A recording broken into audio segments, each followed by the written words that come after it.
There's two issues, really, that we have to solve before we can solve all the other issues with this team. The first is the GM. And for the sake of this discussion, I'm just going to assume that Brian Cashman's coming back. All the reports are he's probably coming back. So the second one, and the one that I want to dive into the most today, is Aaron Judge. A lot of people are giving their percentages for estimates on whether or not he's going to return. I want to put you on the spot. I want to do this a little differently. So if you're right, let's just say world peace is achieved, and if you're wrong, the entire world explodes. Place your bet. Is he coming back? Yes, he's coming back. Ultimately, I think the Yankees are going to offer him the most money. I think when push comes to shove, Steinbrenner will not want to deal with the PR ramifications of letting Aaron Judge leave after a 62 home run season, face of the franchise. Despite his poor playoff performance, clearly best player on the team, top 3 players in baseball. So ultimately, I do think he's going to be back. But I do think there's a chance where it gets a little dicey in free agency because he's definitely going to go to market. He's definitely going to talk to other teams. So we're going to hear about him being wined and dined by the Giants, wined and dined by all these other teams, right? So there'll be pictures. You remember like the pictures of Patrick Corbin walking out of Yankee Welcome Stadium. to Yankee Stadium, Manny Machado. I remember that one. Yeah. So we'll get that from the Giants or whatever team he goes to visit. But ultimately, I think he'll be back with the Yankees if I had to bet. Yeah, I think I would place my bet on yes, too. But I would be nervous about the entire world blowing up because, everything that I'm hearing about the Giants is that they're going to push really hard. You got the Dodgers saying that they're going to go after him. At least not publicly, they're not saying that, but you're hearing the Dodgers are going to go after him. Mookie Betts saying he'll move to second. Stephen Cohen's out there, especially after an early crap out. And, don't underestimate the back page battle between he and Steinbrenner. He's going to want to win that battle this winter. So, yeah, I bet that he comes back just because I feel like he's the type of guy who has unfinished business and wants to win with the Yankees. But if the entire world blows up, don't blame me.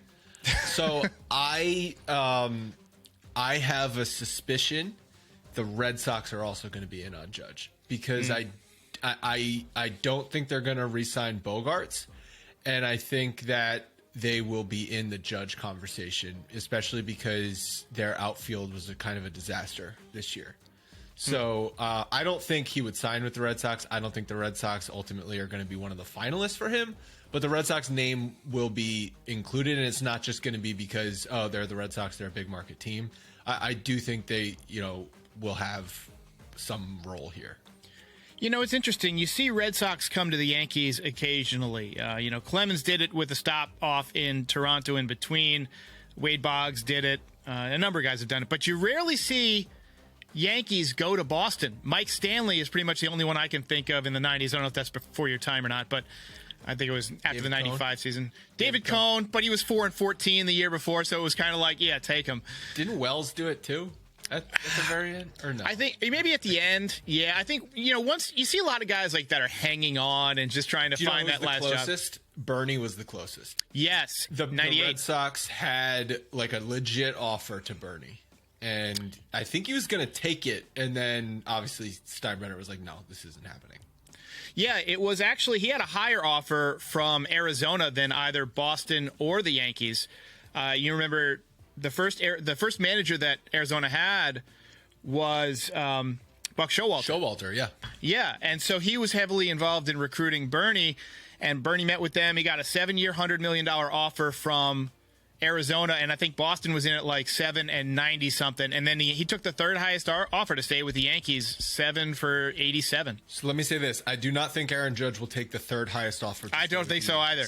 I think the Yankees have to at least match the offer, or if it's not total value as the most, it needs to be the highest AAV. Maybe it's like 9 years instead of 10 years, but his AAV is higher, something like that. The Yankees cannot come in third place on the contract and expect to re-sign Judge. And if they expect that, then he's gone. Yeah. It'll be interesting to see how the market evolves for him, just because teams are going to look at this as a chance to run up the price on the Yankees as well. Cohen might get in there and make a 10-year, $400 million offer just because. just to try and run up the numbers on the Yankees. Well, that's quite a big bet that he's not going to take it. But he could afford it if Judge signed. We can all afford it, though. Let's stop talking about who can afford what. That's true. The Steinbrenners aren't out there trying to collect change on the sidewalk. Hal's not playing the saxophone in the subway for. Hal Steinbrenner somehow managed. Okay, there were 6. Or there were 5 home playoff games this year. Somehow he managed to get 6 home gates because of that rainout in the ALDS. So I don't think he's upset. Yeah, I think Judge is going to get paid. I just hope it happens soon. I don't want to see this thing drag into December, or around Christmas time. Would love to have him wrapped up, hopefully by Thanksgiving. I think it will drag into December. That's when the big free agents typically get signed, is right around those winter meetings or right after those winter meetings. I think I remember Mark Teixeira was right around there. Sabathia was right around there. Garrett Cole was right around there. So I think that's when it will happen. I got a great story about the Teixeira thing. So I rarely am without Yankees news ever since I was a little kid.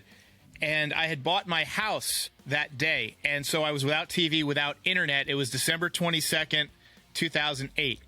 And I was painting the house. It was a foreclosure. It was all disgusting. So I was painting all day long. And I got in the car to drive back to my apartment. And I saw on the radio it was muted. But the XM radio had the thing, and it said Teixeira signs with. And I was like, oh, let's see who Teixeira signed with. And the second I turned on the volume, it said Yankees. I lost my mind. So that's one of the great. That was a little bit of a surprise too. It was. Yeah. He was. I know the Red Sox were in on Teixeira, but yeah, that one was. I mean, Sabathia was the prize that everyone wanted, and then Teixeira came out of nowhere. That was a little bit of a surprise. Yeah, I mean, it was, but ultimately, that's the kind of offseason the Yankees need to have. They need to kind of overwhelm, because I don't see a way that they can get as good as the Astros by next season. Do you? Yeah, so everyone's focused on, the Yankees didn't hit in the Astros series. They didn't have a starting shortstop in the Astros series. There's a different leadoff hitter every night. Left fielder changed every day. Aaron Boone's blaming the roof. Luis Severino is citing exit velocity. All of that distracts from the truth that the Astros are better. Top to bottom, the Astros are better. If the Yankees are fully healthy, running on all cylinders, they're close. I think it truly is close. So it's going to take a lot to get to the Astros level in off season. What needs to change? There's so many things that need to change with the Yankees for them to be as complete a team as the Astros. The Astros came in with 2 elite starting pitchers. But also a good top to bottom rotation. The best bullpen ERA in baseball. A lineup that doesn't strike out. They struck out the second fewest in baseball. But unlike the Guardians, they actually score runs and don't strike out. So they're a good defensive team. They're top to bottom in every way better than the Yankees. I hate to say it, they look like the beginning of a dynasty, or right in the middle of a dynasty that's getting ready to. They remind me a lot of those 98, 99 Yankees, just the way they're very not flawed.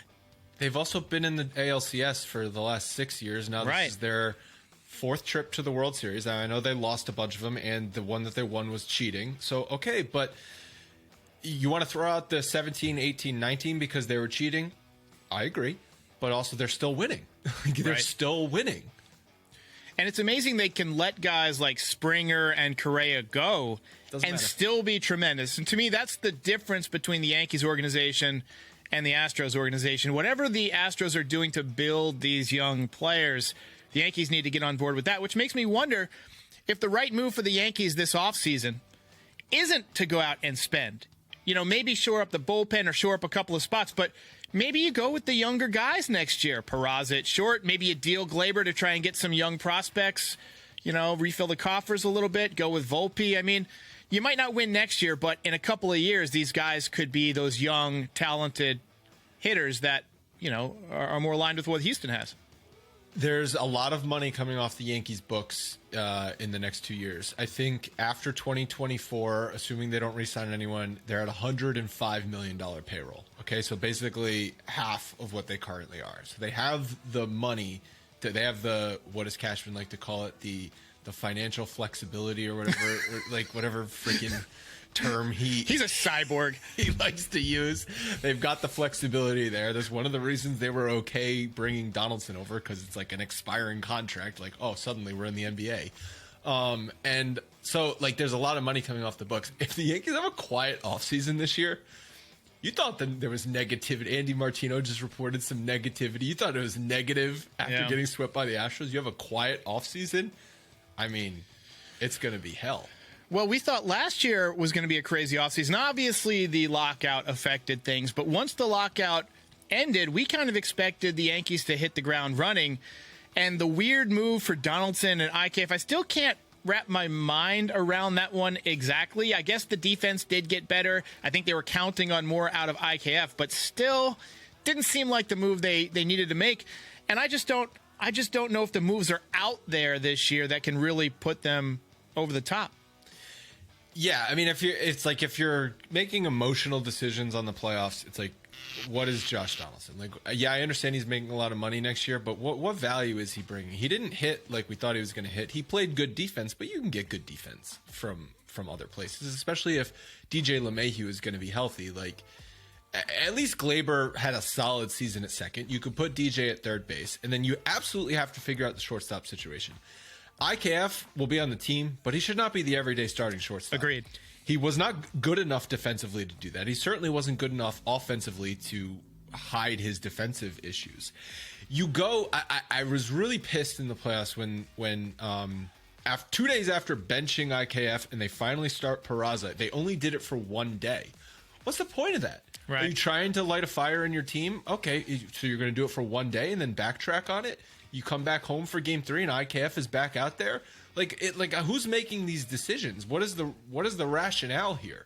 So you have to make a decision. We're going to either sign a shortstop on the market, or we're going to hand the keys to Peraza and we're going to deal with the bumps that he's going to go through.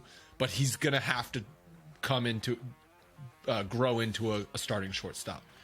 And that's an interesting conundrum that the Yankees face because of Volpe. I mean, that's the problem with having too many guys at the same position. When one of them makes it, you want to give him a chance. But the problem is, if he does well, that blocks your next guy. So if they do decide to give shortstop to Peraza, you wonder if they move Volpe off to second base in the minor league. Yeah, but it's also a logjam with two guys who are just trying to make the major leagues. So it's like you can have them compete against one another, and I don't think you should have them compete in the regular season against one another because that's now you have a shortstop controversy. That's not what I'm looking for. But if you're having them vie for the job in the offseason and into spring training, and if they both play well, then put them both on the roster and move one guy's position. Yeah. Like, that's ultimately a good problem. Or trade one of them, right? You could always trade one of them. But, like, it's hard to say, okay, we're going to give Peraza to short and then we're going to move Volpe, because if Peraza doesn't work out, then you just move Volpe. Then you're moving him again. It's like, yeah, I mean, this is the path that Cashman chose when he didn't sign a shortstop last offseason. They made the decision, we're going to go with IKF and hope that these prospects blossom. And so I feel like backtracking on that now isn't the right move. But I absolutely know the right move is not IKF starting at shortstop on opening day. That is not the right move. 100%. Agree with you. I want to throw one other move at you and just see if there's any way realistically that this could happen. Giancarlo Stanton. I think he would be a nice fit in L.A. I think he would be willing to do it. I think it would give the Yankees some payroll flexibility, free up the DH spot. I've been trying to trade him for 3 or 4 years, even when he plays well. Give me your thoughts on Stanton. At least he kind of showed up in the playoffs, right? Like, kinda. I mean, kinda. He was better. He was a lot better than Judge. He had more. The home runs that he hit were more impactful. He had, I thought, better at bats than Judge. His overall numbers didn't look great. Really, the only one whose overall numbers looked good were Bader. Everyone else was trash. Rizzo, I guess, was okay too. But I think you're stuck with Stanton. I think the problem with Rizzo, though, is that his numbers were kind of bookended. Like, he did really good at the beginning and really good right at the end, and then in the middle, a bunch of nothing. And I agree that we might be stuck with Stanton, but it just kills me that this, we got redundant type of players on this team. I really want to see more athleticism. So Stanton, in the first half of the season, played the outfield a decent amount. There's no reason you can't continue with that for a couple years. Well, if you want him to stay healthy, it might be an issue. I mean, he broke down, you know? Yeah, but he's even said I'm a better player when I'm playing the outfield. He was an all-star in the first half when he was playing the outfield a couple of days a week. I almost feel like that's a risk worth taking. Because would you rather have like a DH Stanton that's 75% of his offensive capabilities, or would you rather take the risk of him getting injured? Like, I don't know. I know that might sound silly saying, oh, you're putting him out there and he's an injury risk already. But if he's just going to be the DH for the next, the next 5 years, right? He's got five more years, I believe. I think it's at least 5, yeah. Might be 4. You're hoping that if you sign Judge to a long-term contract, that he's capable of playing the outfield for the next 5 years and then taking the DH spot when Stanton is gone. Yeah, that makes sense. Get Judge for, an 8 or 9 year contract. You figure the last 4 he can DH. That makes sense to me. Yeah. Let's talk about Benintendi. He's a free agent. Obviously, if the Yankees are mixed up in the Judge negotiations, that could affect the Benintendi negotiations, both the money that they're spending and whether or not he wants to come back to a team that might end up having to be forced into a rebuild if Judge does resign elsewhere or does sign elsewhere. What would you do with Benintendi? Would you try and bring him back? I would try and bring him back regardless of Judge. Obviously, just re-signing Benintendi and not Judge is extremely disappointing. But even though he didn't play great when he was healthy for the team, I still like the concept of Andrew Benintendi. Really good defensive left fielder who's actually a left fielder and not out of position. Left-handed hitter who makes contact. Like, in theory, that really works for this lineup. And if he was playing left field in that Guardians series, that probably ends in 4 games because there's 3 pop-ups that dropped in short left field because we didn't have a real left fielder. Okay? Yeah. Benintendi makes those plays in his sleep. I really liked what I saw from Benintendi. And I don't want to be one of those Yankees fans who's making excuses, but I feel like one area where we really did get affected badly was the injuries. And having Benintendi and a healthy DJ and definitely a healthy Mike King, I really think the playoffs could have gone much, much differently. But, I mean, that's just the luck of the draw. There's nothing you can do about that. Next year, the same, different 3 guys might get hurt. You can't prepare for that. But theoretically, I think just having Benintendi back makes the Yankees at least a little closer to the Astros. Do you think Rizzo opts out? I think you take the guaranteed $16 million, have a good year, count on the epidural having effect through the offseason so you can bulk up, get a little stronger maybe. And, next year. Epidural. Yeah. He had an epidural. I know. Because my question was going to be if both Rizzo and Benintendi are on the free agent market, who's a higher priority to bring back? Oh, man. I would go with Benintendi. It's weird, though, because the Yankees don't have a real good backup option at first base in the minor leagues. If I were the Yankees, I would get Austin Wells a first base glove for Christmas. I mean, the swing plays at Yankee Stadium, and all we've heard is that the arm doesn't play behind the dish. Don't need much of an arm to play first base, and it's not that hard. Tell him, Wash. Well, yeah, I guess if you don't sign Rizzo and DJ's healthy again, he could play first base because I know they're not getting rid of Donaldson, even though I would be fine with them waiving Donaldson. And then you've got Benintendi in left, and you've got Bader in center, who, at the end, very excited about. Like, that Montgomery trade was looking real bad for a little while, but I did like what Bader did. And then Judge or Stanton in right field, depending on what happens. Yeah. The outfield of Benintendi, Bader, and Judge. I think that's a championship outfield to me. Oh, yeah. And Bader, look, he's got that Gardner energy. Don't you think? He's got that kind of, spark plug. And where did that power come from, man?